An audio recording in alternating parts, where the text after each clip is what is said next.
अनगिनत रहस्यमय कहानियां और चीजों से भरा हुआ एक अद्भुत पद्मनाभ स्वामी मंदिर जो अपने ऐतिहासिक और पौराणिक कथाओं के लिए पूरे विश्व में मशहूर है।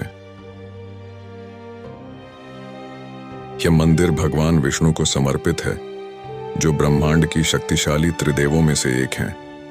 इसे भगवान विष्णु के सबसे पवित्र निवासों में से एक माना जाता है। लेकिन क्या आप जानते हैं कि इस मंदिर का निर्माण कब और कैसे हुआ?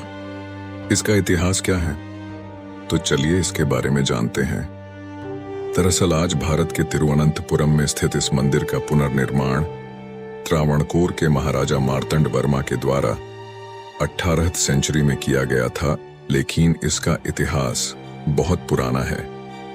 हालांकि इस मंदिर के निर्माण की सटीक तारीख और निर्माता की पहचान को इंगित करने वाला कोई स्पष्ट ऐतिहासिक दस्तावेज मतलब रिकॉर्ड नहीं है, लेकिन कई किंवदंतियों और ऐतिहासिक वृत्तांतों के अनुसार मंदिर का निर्माण दिवाकर मुनि नामक तुलु ब्राह्मण साधु से जुड़ा है। दरअसल दिवाकर मुनि भगवान विष्णु के बहुत बड़े भक्त थे। वे हर दिन भगवान विष्णु की पूजा और ध्यान बड़ी ही श्रद्धा के साथ करते थे, लेकिन हर दिन उनके ध्यान करने के समय एक छोटा बच्चा वहां आता और उन्हें तंग करता, जिससे उनका ध्यान उस बच्चे की ओर आकर्षित होता। तो इस प्यारे और नटखट बच्चे को साधु ने पूछा कि क्या तुम मेरे साथ रहोगे? तो उस पर बच्चे ने हाँ कहा और अपने प्रवास को सशर्त बनाते हुए कहा कि यदि आप मेरे साथ सम्मान पूर्वक व्यवहार करने में असफल रहे तो मैं तुरंत गायब हो जाऊंगा। साधु सहमत हो गए और बच्चा उनके साथ रहने लगा। लेकिन एक दिन जब साधु गहरे ध्यान में थे, तब उस बच्चे ने पूजा के लिए इस्तेमाल किया जाने वाला शालग्राम ले लिया और उसे अपने मुंह में डाल लिया, जिससे साधु को उसे दंडित करना पड़ा। पहले हुए समझौते के मुताबिक तुरंत बच्चा भाग गया और मौके से गायब हो गया। जाते समय उन्होंने कहा, अगर तुम मुझे दोबारा देखना चाहोगे तो तुम मुझे अनंतनकाडु में दोबारा पाओगे। तभी दिवाकर मुनि को एहसास हुआ कि उनका पूर्व बाल अतिथि कौन था।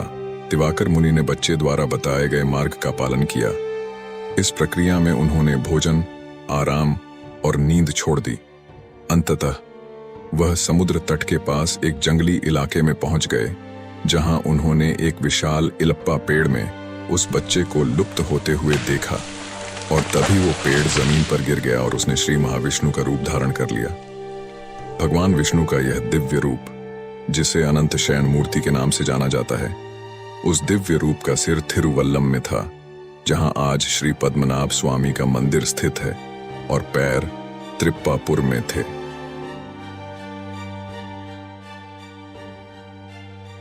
सन्यासी अपने सामने प्रकट हुए दिव्य रूप की महिमा और आकार से अभिभूत हुआ और उसने भगवान से प्रार्थना की कि वे स्वयं को आकार में छोटा कर लें, ताकि वह उन्हें देख सकें और उनकी पूजा कर सकें।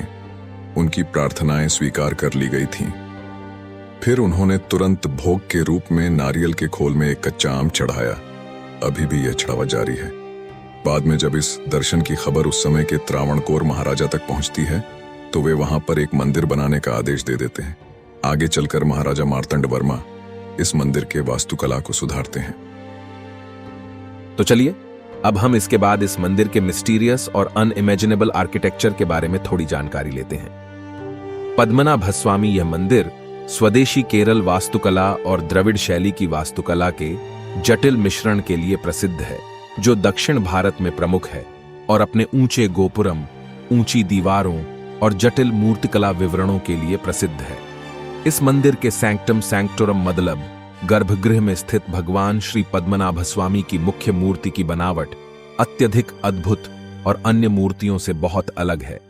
यह मूर्ति 18 फीट ऊंची है और इसकी बनावट ऐसी की गई है कि आपको यहाँ पर भगवान श्री विष्णु, देवों के देव महादेव और ब्रह्मांड के सर्वोच्च निर्माता ब्रह्मा, इन त्रिदेवों का दर्शन एक साथ होने का सौभाग्य मिलता है।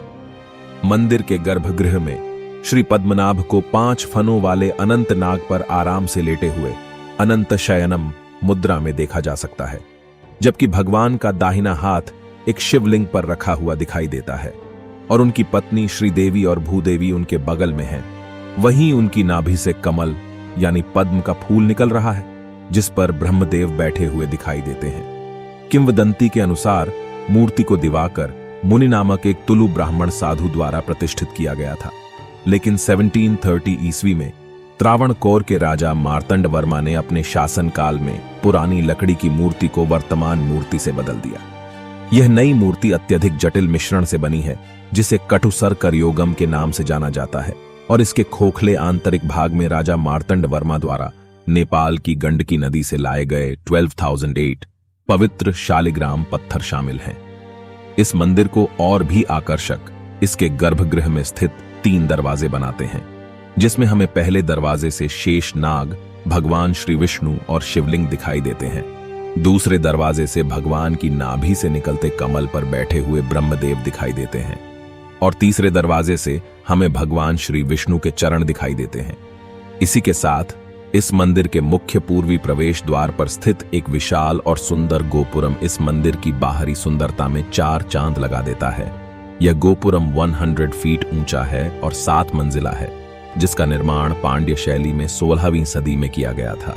इसकी नींव लगभग 40 फीट गहरी है, जो मंदिर की वास्तुकला की शानदार और संरचनात्मक स्थिरता को दर्शाती है। तो चलिए अब आखिर में हम इस अद्भुत मंदिर की एक अद्भुत वास्तुकला के बारे में जानते हैं। जानिए शरद विषुव के बारे में, जो पद्मनाभ स्वामी मंदिर में एक अनोखे और उल्लेखनीय तरीके से मनाया जाता है। यह एक महत्वपूर्ण खगोलीय घटना है जो मंदिर में विशेष महत्व रखती है। यहाँ सूर्य की किरणें विषुव के दौरान प्रमुख देवता भगवान श्री पद्मनाभा स्वामी के साथ संरेखित करती हैं। ये किरणें आंतरिक गर्भगृह को रोशन करती है और भक्तों के लिए दिव्य आशीर्वाद का प्रतीक होती है। लेकिन ये सब तो हुआ इस मंदिर के इतिहास और वास्तुकला के बारे में। अब हम जानेंगे इस मंदिर के असली रहस्य के बारे में कि क्यों इस मंदिर को विश्व का सबसे अमीर मंदिर माना जाता है। दरअसल मंदिर के वास्तुकला के मुताबिक इस मंदिर में कुल 6 गुप्त तहखाने हैं, जिन्हें वॉल्ट ए से वॉल्ट एफ ऐसे नाम दिए गए हैं। 2011 में मंदिर की संपत्ति और प्रबंधन का आकलन करने के लिए भारत के सर्वोच्च न्यायालय में एक जनहित याचिका दाखिल की गई थी। इससे मंदिर के नीचे कई गुप्त तहखानों का उद्घाटन हुआ। इस वक्त सर्वोच्च न्यायालय की निगरानी में 7 सरकारी अधिकारियों द्वारा इन 6 में से 5 तहखाने खोले गए, जिनमें से तकरीबन 1 लाख करोड़ या उससे भी अधिक मूल्य की संपत्ति पाई गई, जिनमें बेशकीमती कलाकृतियां, सोने की मूर्तियां और अन्य वस्तुएं शामिल थीं। लेकिन इनमें से एक तहखाना, जिसे वॉल्ट बी के नाम से जाना जाता है, वो कई प्रयासों के बावजूद कभी नहीं खोला गया है। ऐसा माना जाता है कि इस पर अलौकिक शक्तियों का पहरा है और इसे खोलने से गंभीर संकट आ सकता है। मंदिर के धन और खजाने का प्रबंधन विवाद का एक स्रोत रहा है। त्रावणकोर शाही परिवार इस पर एकमात्र अधिकार का दावा करता है और 2020 में सुप्रीम कोर्ट ने श्री पद्मनाभस्वामी मंदिर और इसकी अपार छिपी हुई संपत्ति के मामलों का प्रबंधन जारी रखने के त्रावणकोर शाही परिवार के अधिकारों को बरकरार रखा।